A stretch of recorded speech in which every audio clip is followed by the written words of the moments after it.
khususnya terkait dengan topik kita kali ini adalah tentang bagaimana ibu memutuskan sesuatu di sekolah dalam peran ibu sebagai kepala sekolah. Nah, ada beberapa hal yang ingin saya tanyakan kepada ibu. Yang pertama, selama ini tentunya sebagai kepala sekolah ibu pernah menghadapi permasalahan yang merupakan kasus-kasus yang mana kasus ini harus segera diputuskan. Kemudian di antara kasus ini mungkin ada dua opsi yang akan muncul dan keduanya sama-sama benar. Nah, bagaimana ibu dapat mengidentifikasi kasus-kasus yang merupakan dilema etika atau bujukan moral itu? Bisa dijelaskan?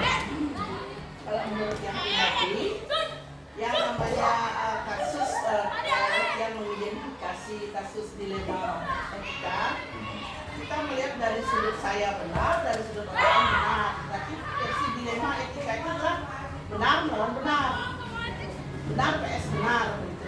Terus kalau bujukan moral itu jelas di satu sisi ada kebenarannya, di satu sisi salah. Berarti benar PS salah. Nah, kalau dilema etika itu kita dalam pengambilan untuk menyelesaikan itu kita mencari solusi dari sudut pandang berbagai orang, dari sudut pandang teman, orang tua, identifikasi. Yang jelas dilema etika itu benar, ya benar, benar dan benar gitu. Kalau yang kedua itu benar, salah. Baik, terima kasih Bu tanggapannya. Jadi yang bisa saya tangkap di sini yang pertama adalah Ibu akan mengidentifikasi hal-hal yang merupakan kasus yang keduanya bersifat benar, itu merupakan dilema etika, dan yang lagi satu yang disebut dengan bujukan moral, satu keputusan nanti dihasilkan yang benar dan satunya lagi adalah yang salah. Nah, lanjut Ibu untuk pertanyaan kedua. Bagaimana selama ini Ibu menjalankan keputusan di sekolah kita, terutama untuk kasus-kasus di mana ada dua kepentingan yang sama-sama benar atau sama-sama mengandung nilai kebijakan?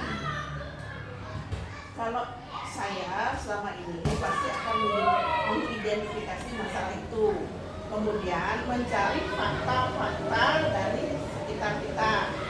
Setelah itu baru saya tidak langsung memutuskan, saya mencari pendapat teman, pendapat orang yang mempunyai masalah itu, istilahnya kita musyawarah, berkolaborasi.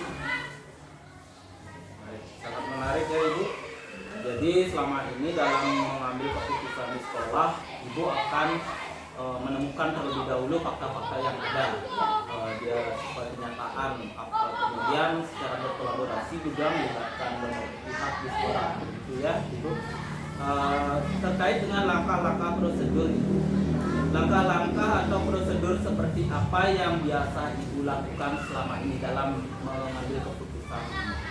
Sama seperti kita identifikasi dulu, tanyakan kepada orang-orang itu, kemudian mencari fakta-faktanya, fakta apa, terus kemudian tetap kita berfokus pada aturannya.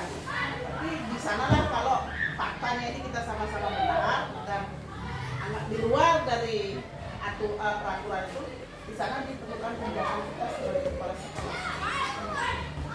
Terkait dengan langkah-langkah prosedur ini bisa saya tangkap dari apa yang Ibu sampaikan tadi. Selain mempertimbangkan fakta, kemudian pendapat, kenyataan, juga Ibu mempertimbangkan aturan-aturan yang ada sesuai dengan juknis atau regulasi, gitu ya Ibu.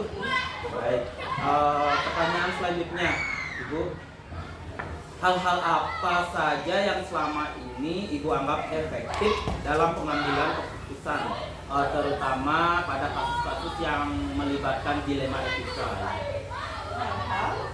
Hal-hal yang efektif selama ini merupakan pertimbangan Ibu dalam mengambil keputusan. Hal-hal apa saja selama ini yang Ibu anggap efektif dalam pengambilan keputusan? Kalau saya selama ini sudah identifikasi, kemudian yang minta pendapat ke teman-teman. Hal yang efektif ya jelas kita harus kolaborasi. Situasi kita lihat kondisi dan kembali ke kebijakan kita. Oke, berarti terkait juga dengan langkah ketiga tadi ya, Ibu. Baik, terima kasih Ibu. Untuk selanjutnya, hal yang ingin saya juga tanyakan adalah apakah ada tantangan dalam pengambilan keputusan yang Ibu lakukan selama ini? Jika ada, hal-hal apa saja itu? Tantangan sih banyak ya. Yang pertama, kalau kita melakukan dilema ITK, pasti kita mempertimbangkan rasa kasihan. Kita nanti berdebat dengan aturan bisnis di sana tantangan kita. Kemudian ada rasa misalnya kita harus subjektif sama orang, kita menjadi subjektif melihat kondisi orang. Setelah itu kita harus ditekan sebagai pemimpin harus objektif. Tantangannya menjadi peraturan juga. Baik, jadi dari tantangan yang Ibu hadapi selama ini mungkin lebih banyak dari mempertimbangkan yang namanya peraturan, kemudian sesuai kenyataan di lapangan, kemudian juga memperhatikan latar belakang bagaimana Ibu menghadapi orang-orang yang saat itu yang ingin diberikan keputusan. Ibu memperhatikan latar belakang, bagaimana latar belakangnya melibatkan rasa kasihan juga. Baik Ibu, pertanyaan selanjutnya.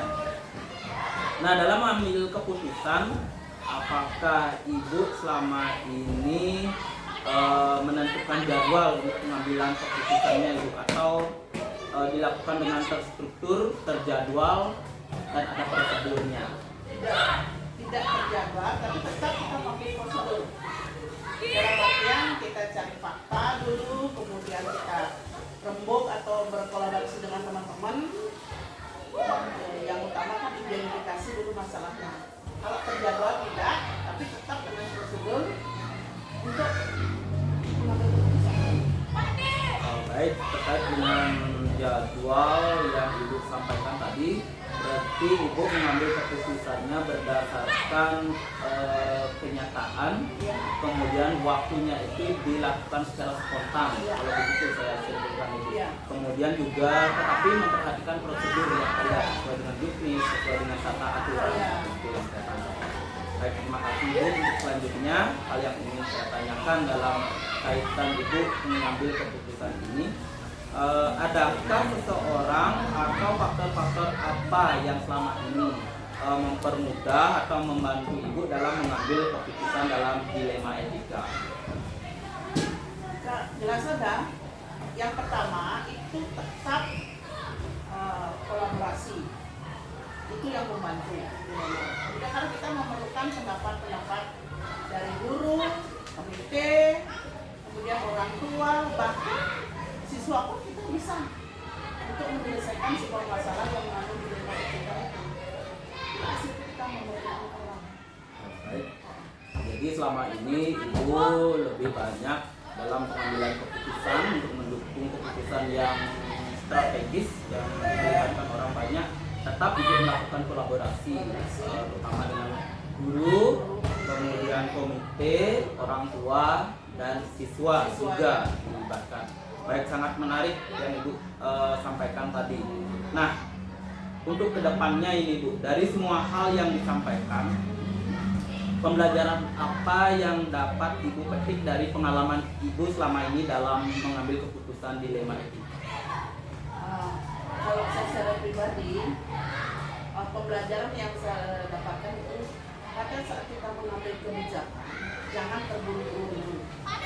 Yang pertama, yang kedua, tetap kita harus berkolaborasi. Istilahnya kita harus welcome dengan pendapat orang lain, pendapat guru, rekan sama itu. Yang pasti, segala sesuatu keputusan itu harus dihasilkan dengan musyawarah dulu untuk mencapai sesuatu yang lebih baik. Terima kasih Ibu. Jadi ada 3 hal di sini yang Ibu sampaikan yang dapat Ibu petik selama ini dalam mengambil keputusan. Nah, yang pertama adalah tidak terburu-buru. Ya. Jadi dilaksanakan secara terstruktur. Namun jika diperlukan waktu yang mendesak untuk pengambilan keputusannya dilakukan secara spontan, Ya. tapi tetap memperhatikan prosedur. Kemudian yang diungkapkan kedua adalah kolaborasi Ya. dengan berbagai pihak. Dan yang ketiga tentunya pendapat yang dihasilkan ini dilakukan secara musyawarah. Baik, sangat menarik Ibu Made apa yang sudah kita perbincangkan kali ini. Nah, kita sudah berada di penghujung perbincangan Bu Made. Saya ingin mengucapkan terima kasih atas waktu yang sudah Ibu Made luangkan hari ini. Semoga apa yang kita bincangkan hari ini bermanfaat bagi diri saya sendiri, bagi Ibu Made, bagi kepentingan sekolah kita SD Negeri 8 Padang Samian yang kita banggakan. Terima kasih Ibu. Selamat pagi.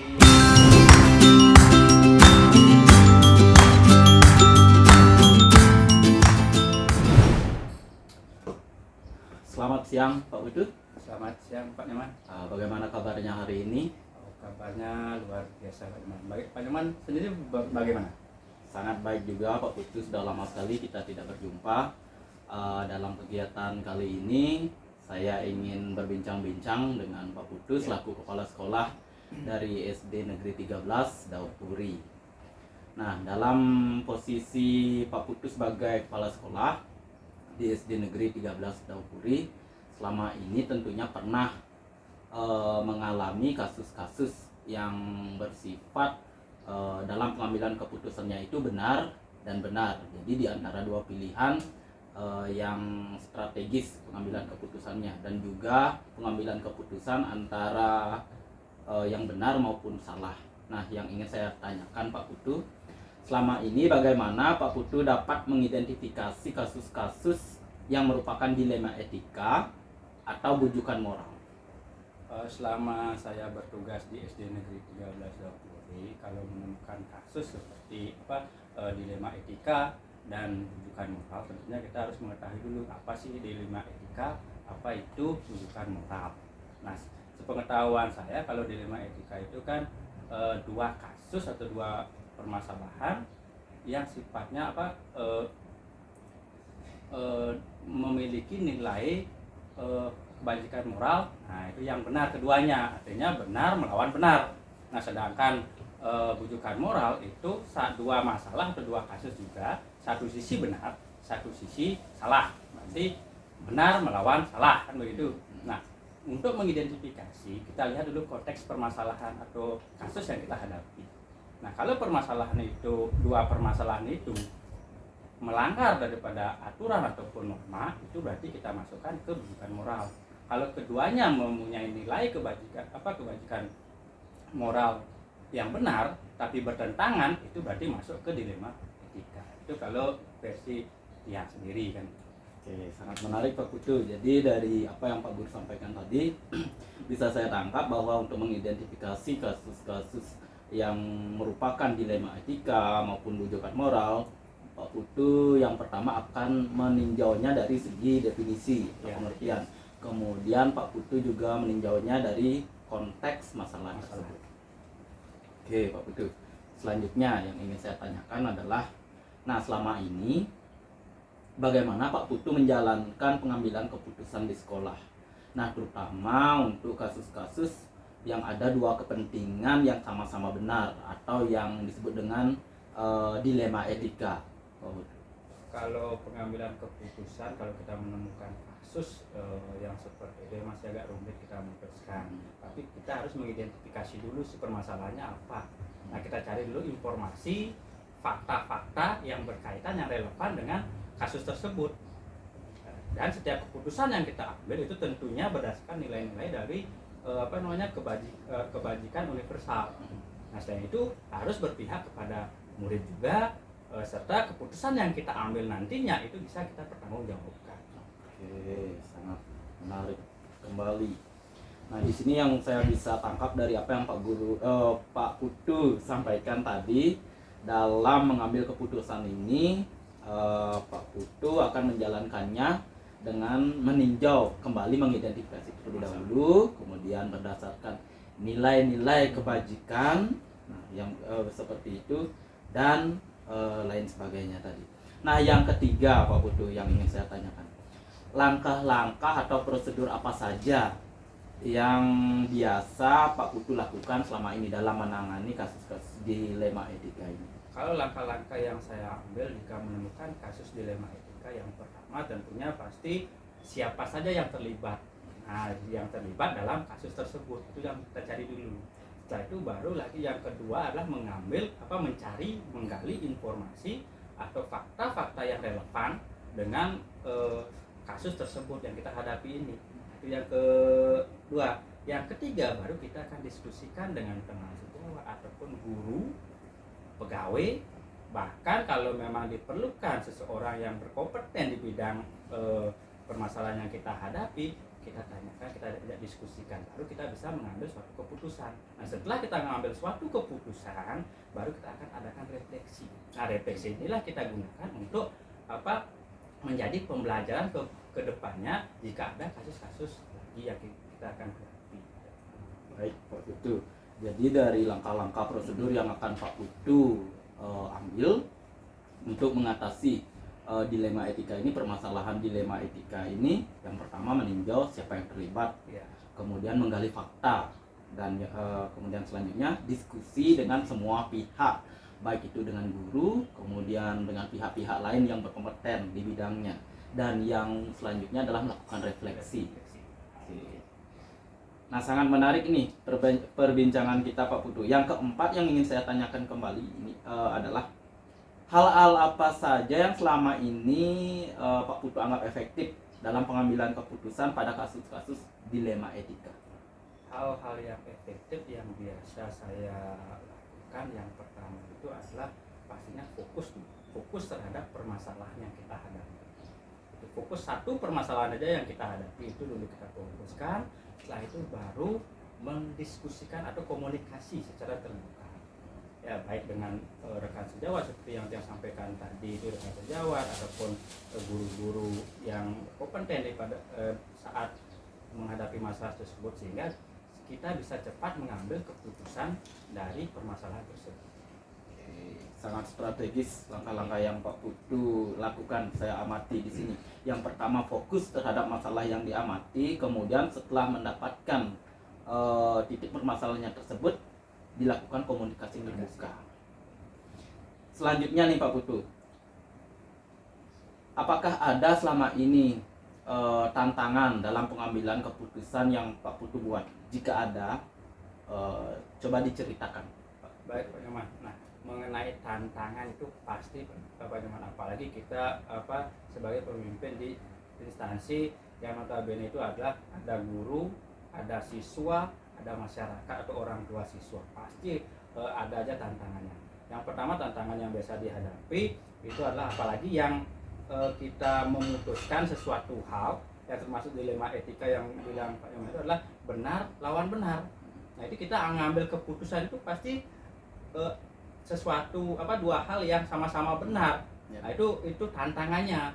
Nah, tapi kita harus tetap memutuskan satu yang terbaik dari dua yang baik tersebut. Gitu. Selanjutnya itu pastinya ada pro dan kontra saat kita selesai memutuskan.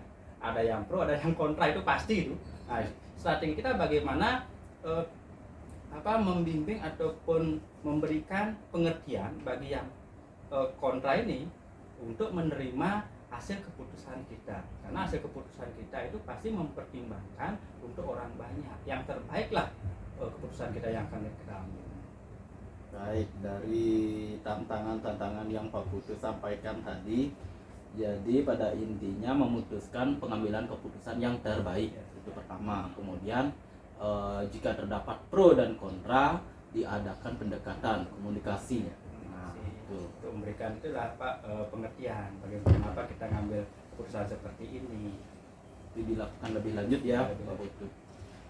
Yang selanjutnya Pak Putu, apakah Pak Putu memiliki sebuah tatkala atau jadwal tertentu dalam mengambil sebuah keputusan untuk penyelesaian kasus dilema etika, atau langsung pada saat itu di tempat, atau memiliki sebuah jadwal tertentu untuk penyelesaiannya Pak Putu?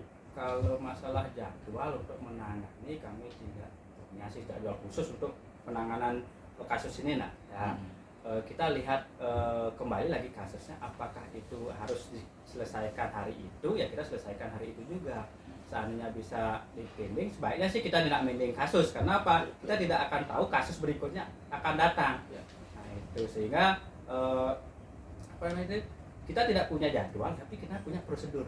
Nah, bagaimana prosedur kita menangani kasus? Yang pastinya pertama memanggil kedua belah pihak, siapa aja yang terlibat dalam kasus tersebut. Setelah itu menggali fakta-fakta atau informasi yang relevan terhadap kasus tersebut, baru didiskusikan sehingga kasus yang kita hadapi itu cepat clear gitu. Biar tidak kita nunda-nunda. Takutnya kita ada jadwal, takutnya numpuk. Nah, itu.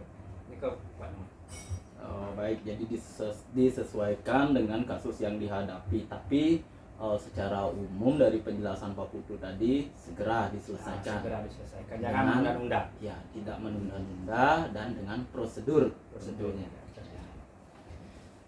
Selanjutnya Pak Putu, dalam mempermudah Pak Putu mengambil keputusan kasus-kasus yang berkaitan dengan dilema etika selama ini, adakah pihak yang membantu Pak Putu?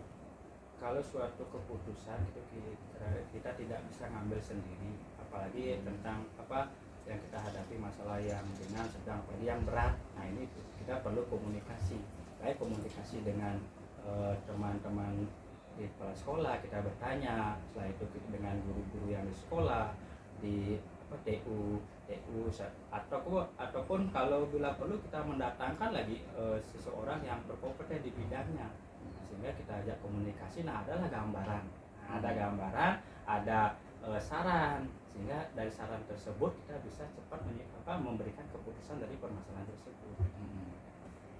Baik, dari apa yang Pak Guru sampaikan tadi, maksud saya Pak Putu ya, yang Pak Putu sampaikan tadi, jadi pada intinya tetap melakukan komunikasi dengan berbagai pihak yang bisa ikut membantu, mungkin lebih ke kolaborasi ya Pak Putu jadinya.